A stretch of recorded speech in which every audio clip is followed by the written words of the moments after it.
Alright, first off, let's discuss the ginormous fracking box they sent it to me in. Hi guys! Welcome back to my channel, and today I am bringing you another review of a palette that I really wanted. It was kind of on a whim. Let's just go into the whole review thing. This is the Urban Decay Born to Run palette. Now, Urban Decay is a brand that I used to absolutely love. Everything they put out, I bought, and then they kind of just teetered off for me, and there wasn't a lot that I was like, yeah, I can see that getting a lot of use in my collection. I really want to review it. And the last Urban Decay palette that I bought before this one was the Naked Heat. I saw pictures of this one. It looks like this, and I thought, oh, those colors look so beautiful. I love this section here, this looks like something I would get a lot of use out of. It is what I am wearing on my peepers today. I assume it is a limited edition. It is $49, which I actually think is a somewhat decent price for an Urban Decay larger limited edition palette. You are getting 21 shades that are 0.80 grams per. And on the inside, you are having the selection that looks like this. The shimmer to matte ratio. Not the best. We got, that one's not even a matte. Matte, and kinda not really, but sorta matte. I bought mine off the Urban Decay site because that is where it was available first, and they sent it to me in this humongous box. It was literally sitting on the table after I was out with friends, and I asked my husband, I was like, honey, is that from Urban Decay? And he was like, yeah. I was just thinking, dang, that's a big old box. I didn't know how big the palette was going to be, but I didn't think it merited this box. And then we opened it all up, and I'm just like, and that big box for this. I know they got smaller boxes. I know they got smaller boxes. I was honestly surprised at how small the palette was. I thought it was going to be more akin to the size of a Vice palette, but that may just be me. The packaging is all different kinds of like different places. Looks like we've got California, San Francisco, we got some palm trees, we got Paris, we got Rome, just all different kinds of fun, beautiful traveling places. It does have a big old mirror. It is very, very hefty.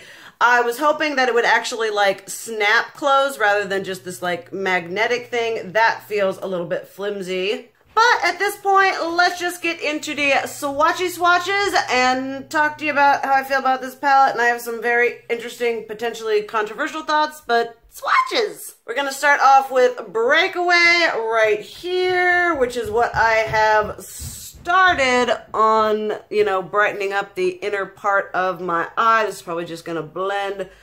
No, it doesn't blend. Okay, there it is right there. Then we have Stranded right here, which is more of a light gold. And then Blaze, which is kind of a, I don't know, peachy toned gold. Honestly, not sure about that. Got that going on there and that going right there. And we have Weekender here, which this one, is this one a matte? Yeah, this one's a matte. I may have lied about that. Then we have Still Shot, which is also a matte. We have Weekender right here, and then Still Shot. Next up is Riff and Good as Gone. I'm trying to keep what I want to say about these. Just trying to hold into it until we actually get to talking about the palette. But there we have those. Next row, I, for today, used this Hellride shade right here. This shade feels like chalk, but very bad cheap chalk. Then we have Baja, which is also a matte, and then Accelerate, which looks like something we would find in the Naked Heat palette. So here we have this one. Actually swatches out pretty good. We have this one and that one, which is going on a little chunky. That's okay, a little chunk never hurt anybody. Then we have Guilt Trip right here. and Ignite and Smog. And some of these are regular shades in their line. This isn't a whole brand new palette. Smog you can get as a single. We have this right here, trying to get this just right for y'all. Right there, and boom. Once again, my swatches are doing the magical, just like whoop, downward thing. Then last on this row, we have Wanderlust, which is this beautiful, like, deep emerald green. One of my favorite shades in the palette going on right there. Next, I'm going to switch on to this arm because there's just, yeah, we got this whole row right here to do. So I don't know how I'm gonna do that. Oh my heavens. And we go. Beautiful. We're gonna do Wild Heart, which I also used today over top of this Hellride shade. Why did I use that finger? Then we have Punk, which is another very pigmented, but very like chalky and coarse feeling. And then Double Riff right here, which is just this shimmery, chocolatey brown. So we're going to start off with this one. This one was first. That was a poopy swatch. And then Punk right here. And that one right there. Next we have Jet right here. Going to swatch with the correct finger. Drift going on here.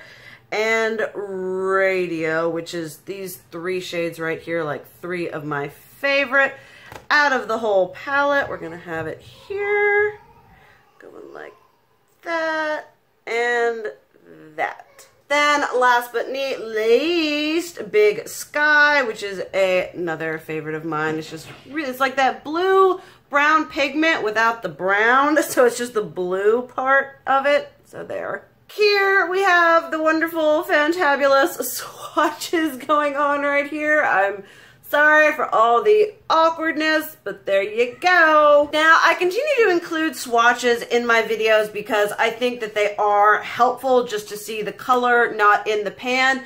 But I do find that swatches are 100% not an accurate representation of what these things are going to do on your eyes. Because there are some palettes that swatch terribly and perform amazing on the eyes, and some palettes that the swatches literally look like liquid gold and yet they can't do nothing. So for starters, when I saw this palette, I was like, oh my goodness, look at this like pretty reddish section, this blue green section, the purple and the oranges and the whatever and the going on here. And then after I bought it, because I bought it and then you have to wait for it to get here obviously, and I was looking and thinking, and I was like, okay, all right, I think I know there's a reason why I was so drawn to this palette rather than a bunch of the other ones.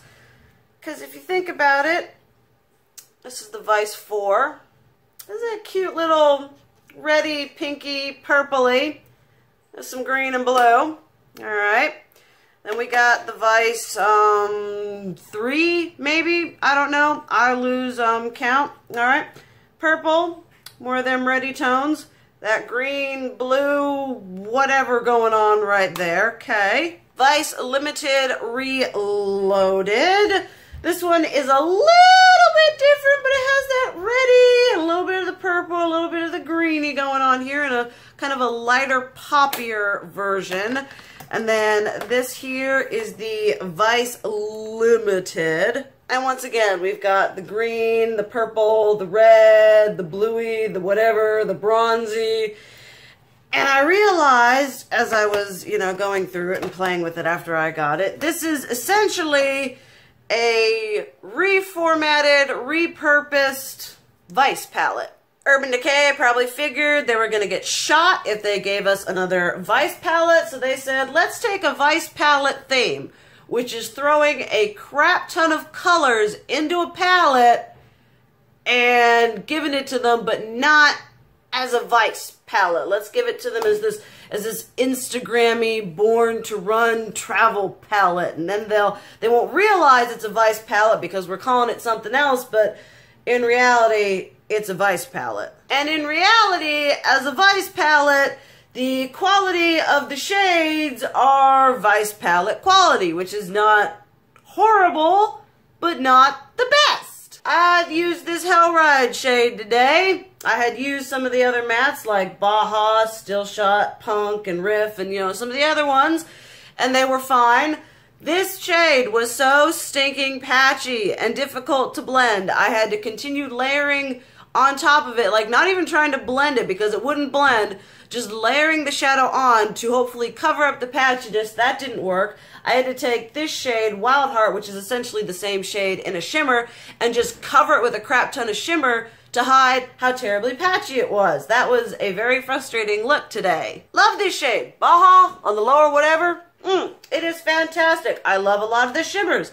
A lot of the shades that color theories that I would find in the Vice palette, like this Wanderlust, Big Sky, Radio, this section here, the Wild Heart, you know, this obligatory purple. We got the, I mean, it's a Vice palette with maybe more shades, but that's what it is. You get one more shade than you normally would in a Vice palette. Those are 20, this is 21, and it's kind of disappointing. This is one of those moments where I honestly wish that I would listen to my own advice and actually take more time to look at the palette, look at what I have, because the main reason I was drawn to this, these color stories, which are color stories I already have in Vice palettes, and I'm attracted to it because I have it in those and like it in those, and I saw it in this and was like, ooh, it's pretty. So I'm not saying it's bad.